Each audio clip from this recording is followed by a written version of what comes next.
여러분 반갑습니다. 신약의 키. 우리 오늘은 이제 복음서 세 번째 복음이죠. 복음서. 누가 복음을 여러분과 함께 나누고자 합니다. 그래서 이제 24장입니다. 누가 복음은 이제 의사라고 이제 알려져 있고, 이 누가 복음은 지난 시간에 마가 복음에 말한 것 같이 마가라는 요한은 그 베드로빠입니다. 베드로빠. 베드로의 설교를 중심으로 베드로에 대해서 집중적으로 다루고 있다. 그러면 누가는 누구 빠입니까? 바울의 빠. 그래서 사도행전에서 알 수 있듯이 바울의 그런 일대기를 선교 여행을 집중적으로 기록한 사람 누가입니다. 누가. 그래서 바울과 선교 여행을 함께 갔던 사람이 누가 의사입니다. 그래서 누가에 의한 세 번째 복음서. 그래서 오늘 누가복음을 함께 나눌 때 정말 그 예수님의 행적, 예수님의 복음, 누가가 바라본 또 복음, 예수님은 어떤 것인지 누군지 한번 알아봤으면 좋겠습니다. 그래서 우리 인간은 정말 소중한 존재라고 하잖아요. 과학적으로 보니까 우리 인간이 태어날 확률은 0%랍니다. 왜냐면 이제 우리 인간을 구성하고 있는 뭐 탄소나 질소, 뭐 산소 이런 것들은 지구에 거의 없는 거라고 합니다. 그래서 다른 지구가 아닌 다른 별에서 이렇게 와야지 형성될 수 있는 몸이 우리 인간의 육체적인 몸의 구성이랍니다. 그래서 우리 별에서 온 그대, 뭐 이게 도민준 있지 않습니까? 도민준. 진짜 별에서 온 우리라는 거죠. 우리 몸의 구성. 그래서 우리가 다른 그 별의 그런 핵융합, 별의 융합에 의해서 우리가 이제 그런 물질이 지구에 유입돼서 이렇게 탄생했다고 합니다. 그래서 인간이 탄생할 확률은 0%입니다. 다시 말하면 하나님께서 전 우주에서 우리 인간을 정말 0%도 안 되는 그런 작품으로 만드셨다. 그럼 이걸 우연으로 만들었습니까? 아닙니다. 하나님께서 직접 우리를 만드셨다는 거죠. 그럼에도 불구하고 복음을 거부하는 자들, 그 자들을 위해서 우리가 누가복음을 이제 누가가 그 복음에 대해서 이렇게 썼습니다. 그래서 오늘 함께 그 누가복음 한번 나눠보도록 하겠습니다. 자, 그래서 우리가 지금 하고 있는 것은 우리 고신 총회교육원 제가 너무 사랑하는 정말 이 바이블 키뿐만 아니라 이제 교리의 키도 이제 다룰 텐데 너무 좋습니다. 저도 이제 기독교 강요 또 바빙크 헤르만 바빙크야 개혁 교의학 그리고 비례물수의 책들 비례물술 자 그런 책을 읽고 또 한 권으로 요약하라면 어떤 책을 보면 좋겠습니까? 너무 방대한데 어떤 책을 보면 좋겠습니까? 이 바이블 키의 그 교리의 키 혹은 성경에 대해서 알고 싶다 그러면 이제 교리의 키 대신에 어떤 걸 보고 싶다 이 바이블 키를 보면 정말 좋습니다. 그래서 꼭 한번 보셨으면 좋겠습니다. 그래서 우리가 이제 잠시 공유가 이제 풀렸는데 한번 다시 보겠습니다.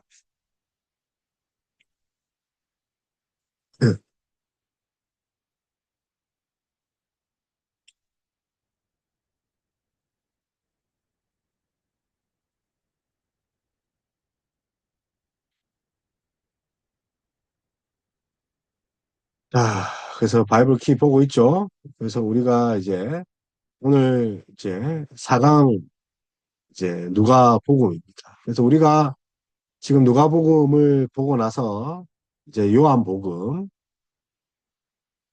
그리고 이제 또 사도행전 그리고 로마서 아주 갈 길이 아주 멉니다. 누가복음도 그렇게 만만한 것이 아닙니다. 그래서 누 의사라고 되어 있지 않습니까? 그래서 이 누가복음은 말 그대로 로마의 고관 그 고관인 데오빌로라고 합니다. 데오빌로를 통해 헬라어 세계로 본 복음서입니다. 헬라어 세계로 본 복음서. 그래서 예수 그리스도의 또 정기를 완성해서 빌로에게 또 헌정하는 것처럼 이렇게 보입니다. 그래서 누가복음을 읽고 이제 사도행전을 바로 읽으면 아마 연결성에 있어서 도움이 됩니다. 그래서 이제 이 누가 헬라인 의사 있지 않습니까? 골로새서 4장 14절에 보면 누가는 의사다. 의사를 데려와라. 또 일찍이 그가 회개해서 바울의 그런 동력자, 도수로 제2 혹은 제3 전도 여행을 동행한 것으로 봅니다. 바울의 옥중 생활에도 같이 한 것으로 봅니다. 빌레몬 1장 24절, 골로새서 4장 14절에 보면 빌레몬을 속히 오라 하는 거 보니까 그 바울이 투옥에 있을 때 의사를 찾았습니다. 그의 최후에 대해서는 뭐 분명하게 이렇게 나와 있지는 않지만 이제 고전에 의해서 또 유전에 의해서는 74세를 향수하고 방년하고 별세한 것으로 보입니다. 그래서 AD 2세기로 추정되는 무라토리 정경이라는 게 있습니다. AD 2세기의 무라토리 정경. 이 정경에는 이렇게 기록했다고 합니다. 누가에 의한 세 번째 복음서. 누가는 바울이 여행 중에 이 여행이라는 것은 선교 여행이겠죠. 전문가로 함께 데리고 다닌 자. 그래서 우리라는 표현을 많이 쓰죠. 우리는 바울과 누가 그리고 뒤에 가면 디모데도 될 수 있겠죠. 그래서 함께 했다. 그래서 그리스도께서 승천하신 이후에 자신의 이름으로 자신이 이해한 대로 이 책을 서술했습니다. 그래서 주님을 육적으로는 보지 못한 자가 누가지 않겠습니까? 그러나 이 누가복음의 이 이야기를 요한의 출생으로부터 자신이 얻을 수 있는 한도 내에서 전부 다 서술하고 있습니다. 아마 의사이기 때문에 정보를 취합하고 정리하는 데 능한 것으로 보입니다. 그래서 역사가이자 구원 신학자인 이 누가가 시리아 안디옥에서 왔다는 주장을 처음 한 사람이 유세비우스. 유세비우스. 유세비우스가 이제 역사학자잖아요. 교회학자고. 그래서 이것이 사실이라면 누가복음은 어디서 왔다고요? 누가는요. 시리아 안디옥에서. 그래서 바울의 선거 여행의 출발점이 어디냐면 시리아 안디옥. 그래서 안디옥에서 기록된 것으로 보이는 것이 아마 누가다. 그래서 바울에게 들은 이야기, 바울바라 하지 않았습니까? 그래서 누가복음과 사도행전을 합한 분량이 신약 성경의 27.5%입니다. 물론 이제 바울의 서신이 신약 성경의 거의 대부분을 차지 않습니까? 70%. 바울 관련한 이야기가 그 중에서 이제 한몫한 것이 누가인데 이 사도행전과 더불어서 27.5%의 그 비중을 차지할 만큼 아주 방대한 분량의 그런 서신서, 서신체, 그런 복음서를 썼습니다. 그래서 1차 수신자 그리고 출판 후원자는 데오빌로지만 시리아 안디옥의 이방인 그리스도인 중심의 수신자를 위해 썼습니다. 그래서 시리아 그 지역 그러니까 이제 예루살렘을 벗어난 그런 이방인들 유대인 이방인들 그래서 AD 60년대에 그 초에 기록된 것으로 봅니다. 그래서 이제 누가복음 21장의 감린산 강화는 AD 70년 사건 이후에 볼 성전의 참여를 회고한 예언이 아닙니다. 그래서 이제 명심해야 될 것이 21장의 감린산 강화가 AD 70년 사건 이후에 볼 성전의 파괴, 또 파멸을 회고한 예언은 아니라는 거. 그러니까 그 전에 성전 파괴 전에 있다는 거죠. 그래서 1차 독자가 누굽니까? 데오빌로가 하나님을 사랑하는 자라는 것 뜻입니다. 데오빌로. 그래서 이제 누가가 앞에서는 이제 마가가 하나님의 아들 종이신 예수 그리스도, 또 마태는 또 왕이신 예수 그리스도. 왕이니까 이제 족보를 언급하지 않습니까? 근데 누가는 이제 인자이신 예수 그리스도. 데오빌로 1차 독자가 로마의 고관이죠. 하나님을 사랑하는 자라는 이름을 가진 데오빌로. 근데 이 데오빌로라는 실제 인물이 아니다. 정도를 밝힌다. 왜? 사랑하는 자. 그래서 가상의 인물을 한 것으로 보인다는 견해도 있지만 실제 인물입니다. 그래서 성도를 데오빌로의 그런 그 직책인 뭐 작타라고 부른 것을 봤을 때는 아마 상징적으로 어, 보지 않는 것이 맞지 않느냐. 왜? 직책이 각하니까.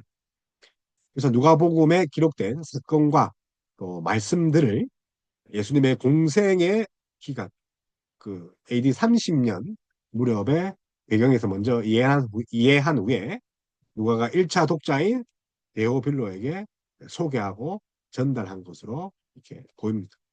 인자이신 그리스도. 그래서 누가가 이제 앞에 한편으로도 유세비우스의 말처럼 그런 또 역사학자적 기질이 있습니다. 시합을 잘하고 또 학문도 깊고.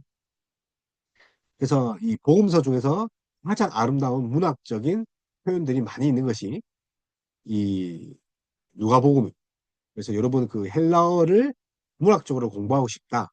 그러면 누가복음을 공부하면 좋겠습니다. 그래서 헬라어의 대가다. 뭐라고요? 누가는 헬라어의 대가다.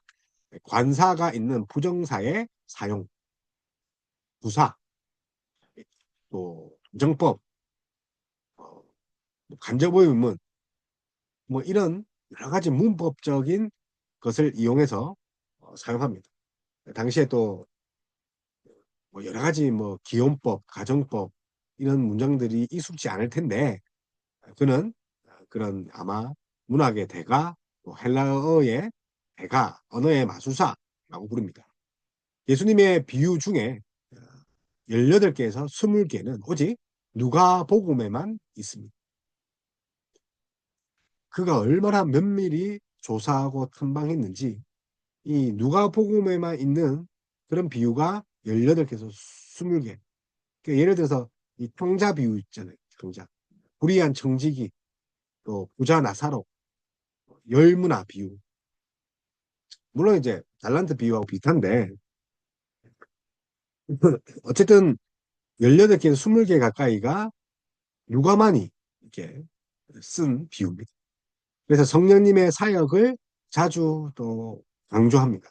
그래서 세례 요한과 예수님의 탄생 기사에서부터 등장하는 성령님은 종말이라는 새 시대의 징표, 종말이라는 새 시대의 징표죠. 또 박해 중에 있던 교회로 하여금 이기도록 하는 그런 힘을 주시는 분이 성령님입니다. 당시에 뭐 성령이 생소한 그런 어, 신학적인 영역이었는데 누가는 이제 사실은 사도행전을 성령행전이라고 뭐 부르지만 사실은 그 성령님의 그 배후에 역사하시는 그리고 성령의 힘을 받아 끝까지 하나님의 복음 전수를 하는 그런 하나님의 사역자들의 이야기 볼 때 이 성령의 기적 또 성령이 또 말세를 살아가는 종말론적을 살아가는 우리에게 힘을 주고 또 이방 그리스도인들에게 새로운 신앙의 도전을 줬을 겁니다.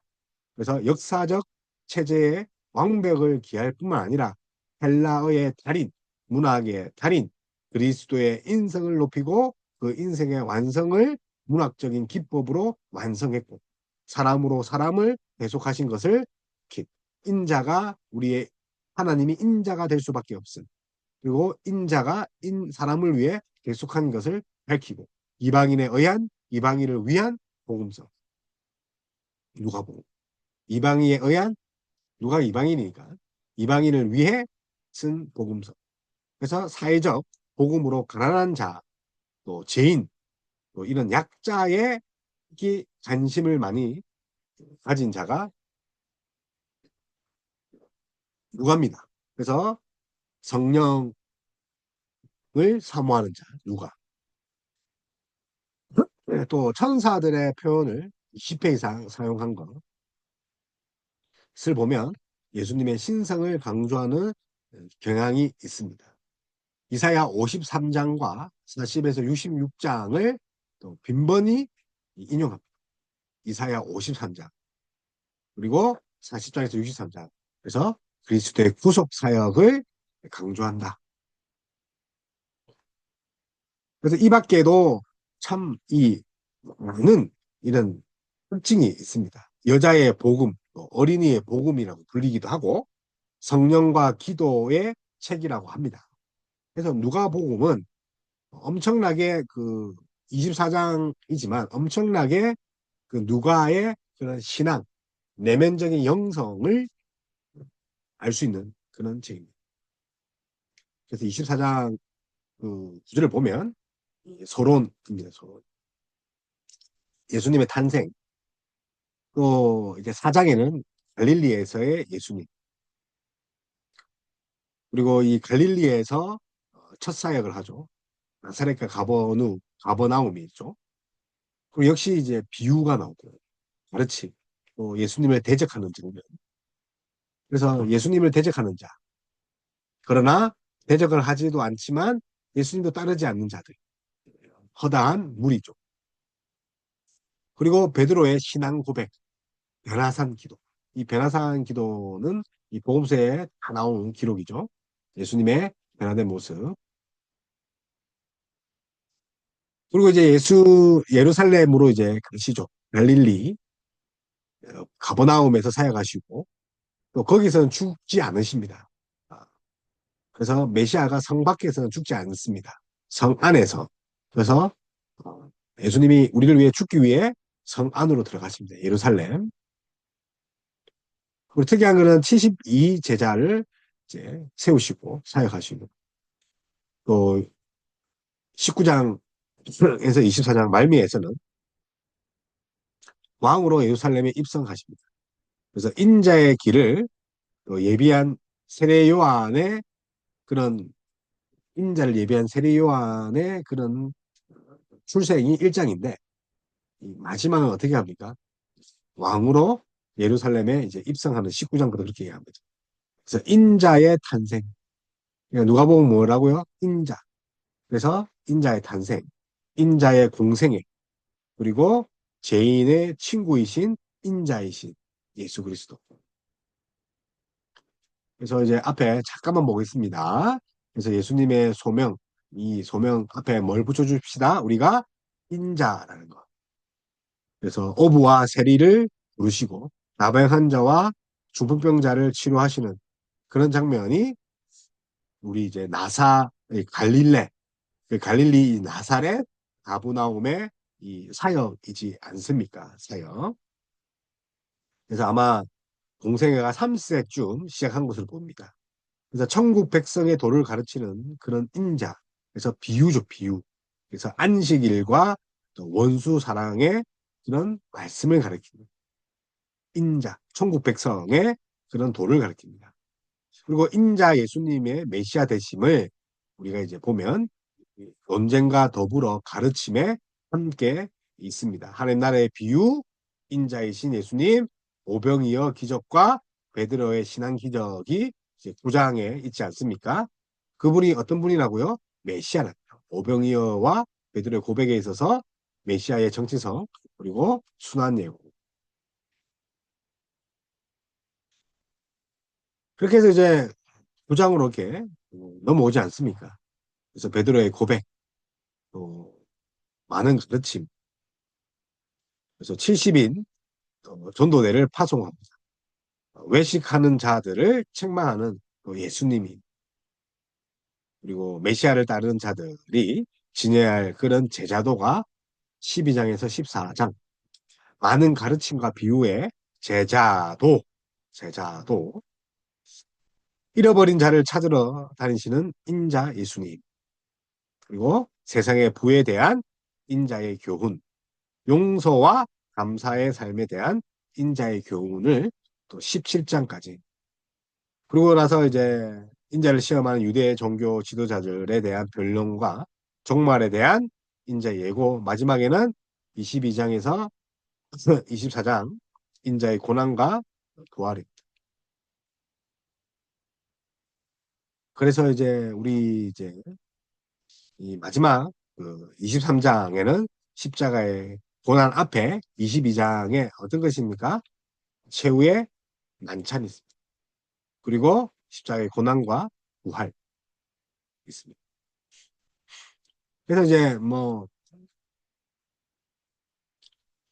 누가복음의 목적을 한번 살펴보기 전에 우리 암송 구절을 한번 보면 우리 빨리 성경을 펴서 누가복음 4장 18절에서 19절. 그가 성령을 강조했다고 하지 않습니까? 그래서 주의 성령이 내게 임하셨으니 이는 가난한 자에게 복음을 전하게 하시려고 내게 기름을 부으시고 나를 보내사 포로된 자에게 자유를 눈먼 자에게 다시 보게 함을 전파하며 눌린 자를 자유롭게 하고 주의 은혜의 해를 전파하려 하심이라 하였느니라. 그래서 이사야 말씀을 많이 인용하는 그 누가라고 하지 않았습니까? 그래서 이사야의 말씀을 인용해서 예수님이 진짜 구약을 예표하고 구약의 성취 예수 그리스도가 메시아다. 구약의 성취다. 그래서 이사야 말씀을 많이 인용하는 그런 53장과 40장에서 66장, 40장에서 60장의 후반부죠.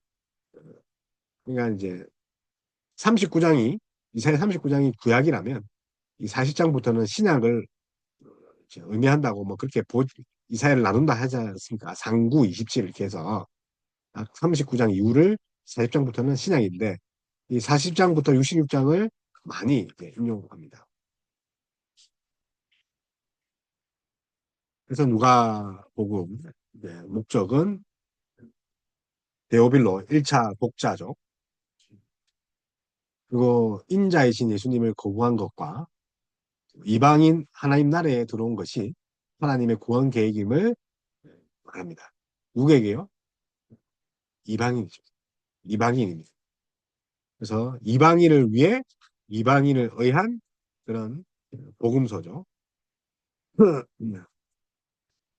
그래서 예수님이 종말에 대해 가르친 것을 분명히 하고 있고 처음 읽던 자, 독자들로 하여금 로마 제국을 두려워하지 않도록 하기 위해서 어, 하나님 나라 인자로 오신 예수 그리스도를 이렇게 예표하고 이야기를 합니다. 그래서 문학적이고 비유가 18개에서 20개가 누가에게만 있고 성령을 강조하고 천사 언급을 20회 정도 이상을 할 정도로 예수님이 메시아라는 거. 이 천사들이 의미하는 게 뭐라고요? 예수님이 메시아, 그러니까 예수님의 신성이죠. 예수님의 신성. 그래서 이방인을에게 지금 그리스도, 예수 그리스도가 어떤 분인지를 계속 이야기하고 있는 거 볼 수 있죠. 그래서 시리아 안디옥 지방에 시리아 안디옥 지방이라는 이방에서 예수님을 드러내고 예수님을 전함으로써 박해와 고난에 이길 수 있도록 한 거죠. 그래서 누가의 세계 역사와 구속사를 이제 세계 역사와 구속사를 이렇게 이어서 이야기를 합니다. 예수님의 예루살렘을 향한 움직임을 강조하는 특별한 단락도 있습니다. 그래서 이제 반 로마적 그런 메시지를 찾을 수 있습니다. 반 로마. 하나님 나라와 세상 나라. 하나님 나라의 왕, 세상 나라의 왕. 반 로마적이죠. 그래서 아우구스 황제 있죠. 누가복음 2장의 아우구스투스 황제와 예수님을 비교합니다. 그래서 진정한 왕은 누굽니까? 옥타비우스 황제가 아니라 우리 주 예수 그리스도. 그래서 그것들을 비교합니다. 그래서 아우구스투스는 존귀하다는 그 뜻이지 않습니까? 그래서 팍스 로마, 강력한 팍스 로마를 그 슬로건을 걸고 강력한 로마를 제국했다는 거죠. 힘으로. 그러나 어린 양 예수 그리스도 대제사장 예수 그리스도께서 무력이 아닌 그런 약함으로 진정한 왕이 되셨다. 그래서 이 아우구스투스가 대제상이라 대제사장이라는 호칭을 취하고 형제를 신의 하늘로 이렇게 올려놓았지만 예수님은 약함, 성깁, 정말 포악한 세상에 포악한 왕. 그러나 진정한 하나님의 하늘나라의 왕은 우리를 섬기러 온 겸손한 왕. 그래서 구유에 누이신 아기 예수. 낮고 낮은 구유에 그러니까 왕과 아구투스와 대비되는 거죠. 그래서 세계 역사와 구속사를 연결합니다. 구유에 태어나지 그리고 궁전에서 태어난 아우구스투스 이렇게 대립을 하면서 진정한 평화의 왕이 힘으로가 아니라 겸손과 섬김에 왔다. 그래서 예루살렘을 향한 움직임을 강조하는 단어들이 이제 단락들이 있습니다.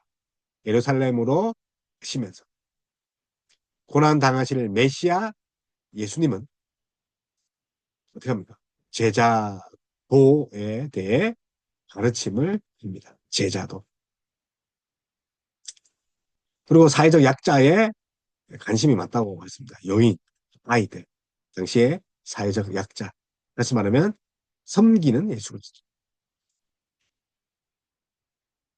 또 이방인도 구원의 계획이 포함되어 있다. 왜냐하면 자식도 이방이니까.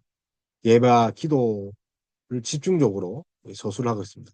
그래서 예수님의 기도가 구회 이렇게 등장합니다. 기도하고 하나님 뜻을 행하는 예수님. 이 예수님이 어떤 겁니까? 제자도의 본입니다. 제자도의 본. 출애굽기 주제의 중요성. 출애굽이죠. 출애굽. 자, 그 사건이 어떤 사건입니까? 교회라는 거죠. 그래서 출애굽 사건은 교회에게 새 출애굽을 주셨습니다. 그래서 부활과 승천, 출애굽 마치 죄에서 해방되는 우리의 은혜의 모습. 그리고 식사를 강조하셨고 또 유년부터 유아 그 말구의 나인 노인 그 예수님의 출생부터 이야기를 했죠. 그러나 마가복음은 출생이 없어요. 예수님의 고난당하는 종, 예수님의 순환에 대해서 많이 언급한 것이 마가라면 마태와 누가는 예수님의 어린 시절을 강조했죠. 풍성한 장성, 약자를 위한 또 인자를 통하여서 하나님 나라를 이루신 것, 예루살렘의 중요성, 또 특이한 변화산 사건. 그래서 누가복음 9장에 변화산 사건이 있습니다. 그래서 모세와 엘리야, 예수님이 장차 예루살렘에서 별세할 것을 이야기합니다. 그래서 예루살렘에서 죽으시고 부활하시고 승천하실 것을 말하고 있는 장면이 마가복음 9장과 연결된 것이 누가복음 9장. 그런데 이 모습은 모세가 시내산에서 율법을 받은 것과 유사한 그런 표현들이 있습니다. 이 말씀들을 하신 뒤에 8일쯤 지나서 모세가 있었던 기간이죠. 베나산 사건을 다루는 마가복음 우리 9장 이전에는 엿새 후에라고 합니다. 엿새 후에. 그러나 누가복음에는 이 말씀을 하신 뒤에 8일쯤 지나서 그래서 시내산에 영광의 구름이 오문 그 6일 후에 모세에게 말씀하신 것과 유사합니다.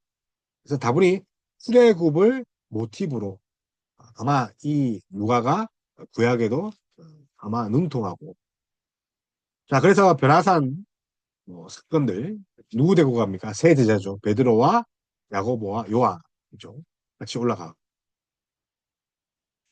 그래서 신해상 사건, 모세 신해상 사건, 또 아론과 이삭과 아비우 이 세 명과 같이 올라가는 것과 유사하게 표현합니다.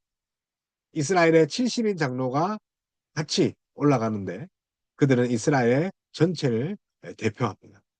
그래서 시내산에 모세가 등장하듯 베란산에 모세가 등장합니다. 베란산에서 예수님이 희게 빛나듯이 모세 얼굴도 광채가 나서 수건을 가렸죠. 왜냐?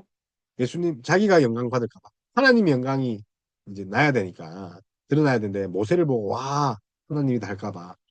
그래서 예수님이 빛나시는 것은 마치 불기둥 사이에 빛난 하나님의 영광을 형상시킨다. 뭐 그런 것들 읽어보면 됩니다. 읽어보면 되고.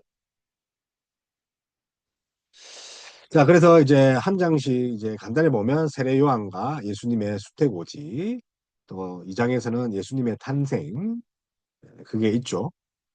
그래서 이제 수태고지, 언약과 출애굽 주제로 또 가득한 마리아의 찬송이죠.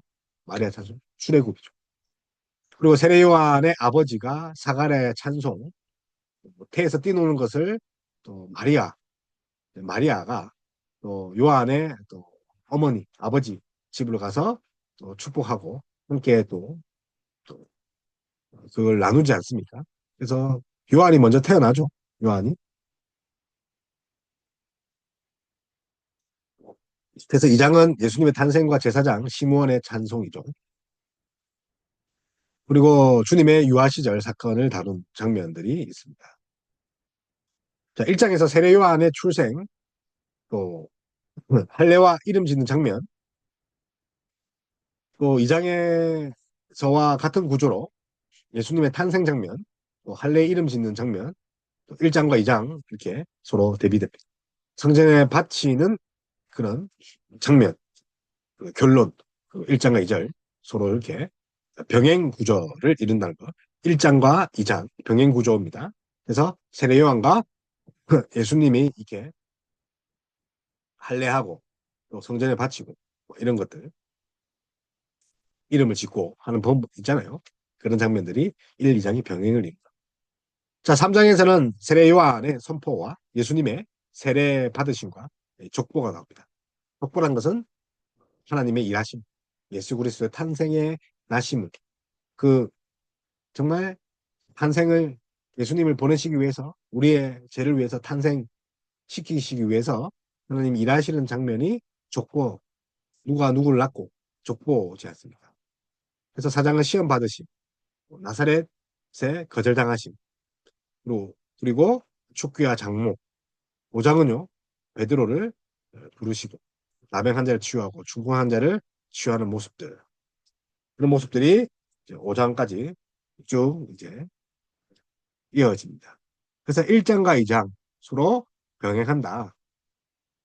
그래서 세례 요한은 아버지가 사가랴, 엄마가 뭐 누굽니까? 엘리사벳, 엘리사벳. 그래서 그런 엘리사벳을 통해서 잉태하는 것, 그 장면과 또 마리아와 엘리사벳이 또 만나지 않습니까? 서로 무난하고 아기가 복중에 뛰어논다. 엘리사벳이 성령이 충만하였고 여자 중에 네가 복이 있으며 네 태중의 아이도 복이 있도다. 내 주의 어머니 내게 나오니 이 어찌 되느니요. 그래서 엘리사벳이 서로 이제 마리아를 보고 이렇게 이야기를 하지 않습니까? 그러니까 마리아도 내 영혼이 주를 찬양하며 이렇게 서로 이제 하나님을 찬양하는 마리아 찬송. 내 마음이 하나님 내 구주를 기뻐하였은즉 그의 요정의 비천함을 돋보셨습니다. 보라 이제 후로는 만세에 나를 복이 있다 일컬으리라. 그렇게 요한의 탄생 이어지고 누가복음 2장에는 예수님의 탄생. 그래서 요셉과 마리아, 요셉과 마리아, 어머니 아버지죠. 그리고 요한은요 사가랴와 엘리사벳 서로 병행 구조를 이룬다는 거 기억하시고. 자, 6장에서는 이제 안식일의 이 논쟁입니다. 6장에는 안식일의 논쟁. 사실 4장에 이런 이제 시험 당하시는 것, 제가 뭐 마태 누가에서도 이야기를 많이 나눴기 때문에 이 시험에 대해서는 이제 따로 이야기하지 않겠습니다. 그래서 광야에서 산에서 이 성전에서, 그죠? 그런 뷰들, 그런 이제 테마가 그 서로 대조하고 비교하지 않았습니까?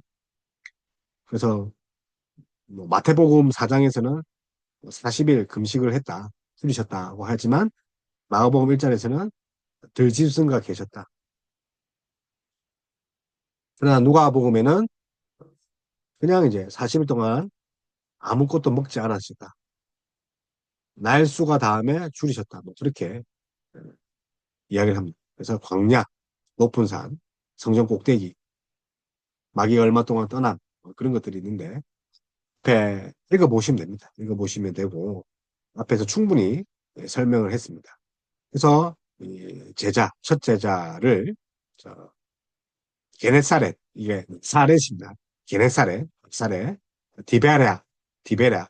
그래서 게네사렛 호수라고 하지 않습니까? 그게 나사렛이고 디베랴 같은 말입니다. 뭐라고요? 게네사렛, 갈릴리, 디베랴, 호수. 그래서 누굴 부릅니까? 시몬입니다. 그래서 야고보, 요한도 함께 언급되는 거죠.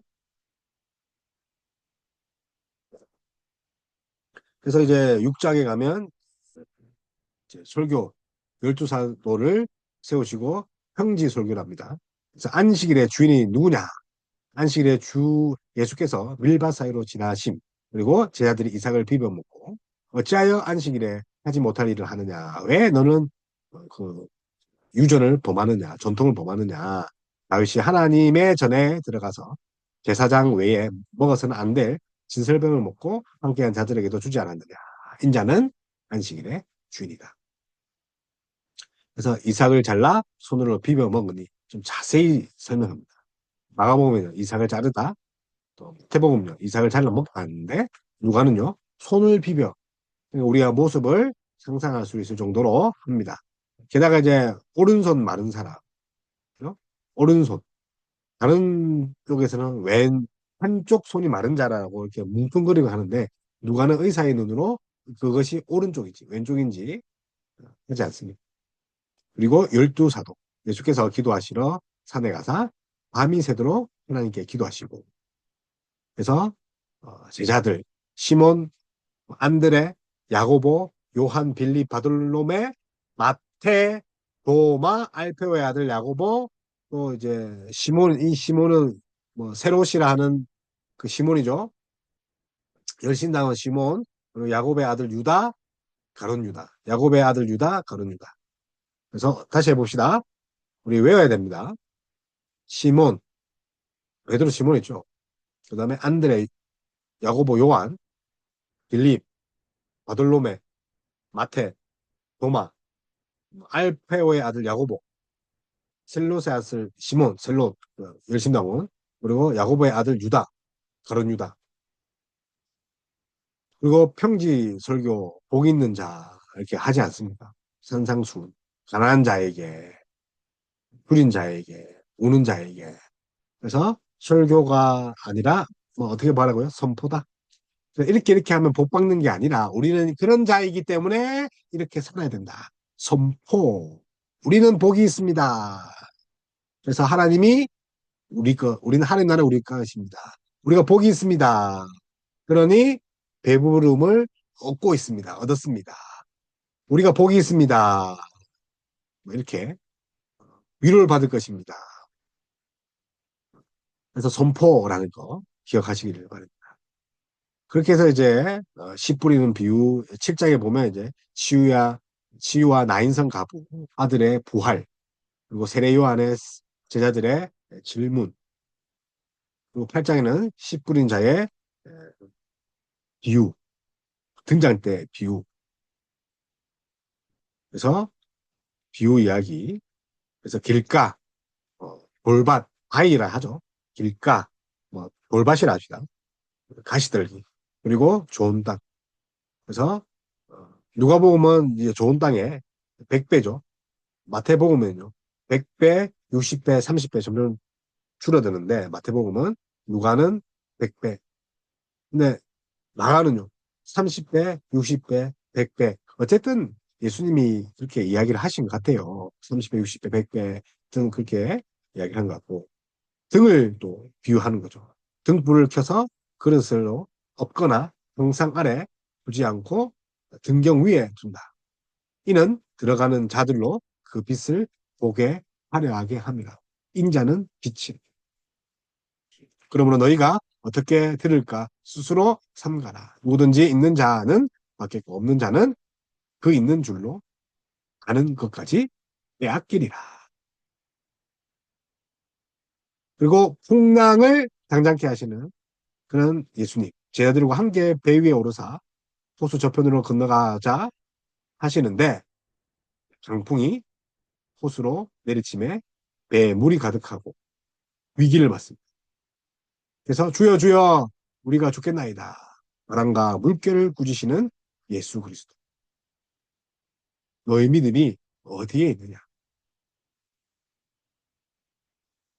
그렇게 이제 믿음을 시험하시고 훈련시키고 또 12해, 12해, 12년을 혈류병으로 낳은 그런 자 야이로의 딸을 또 살리시는 또 야이로의 딸을 살리는 가정의 혈류병 여인 사건을 통해서 주제가 뭡니까? 믿음이죠. 믿음. 야이로의 믿음, 딸을 살릴 수 있는 믿음. 혈류병 여자의 그 자기가 예수님을 만지면 나을 수 있는 믿음. 그렇게 믿음이 강화되고 누가복음 9장에서는 오병이어가 제자를 또 파송하시고 12제자를 파송하시고 병을 고치고 능력과 권위를 주셔서 하나님 전파하게 하시죠. 그래서 오병이어 사건. 사도들이 돌아와 자기들이 행한 모든 것을 예수께 여쭤옵니다. 그냥 파송했으니까.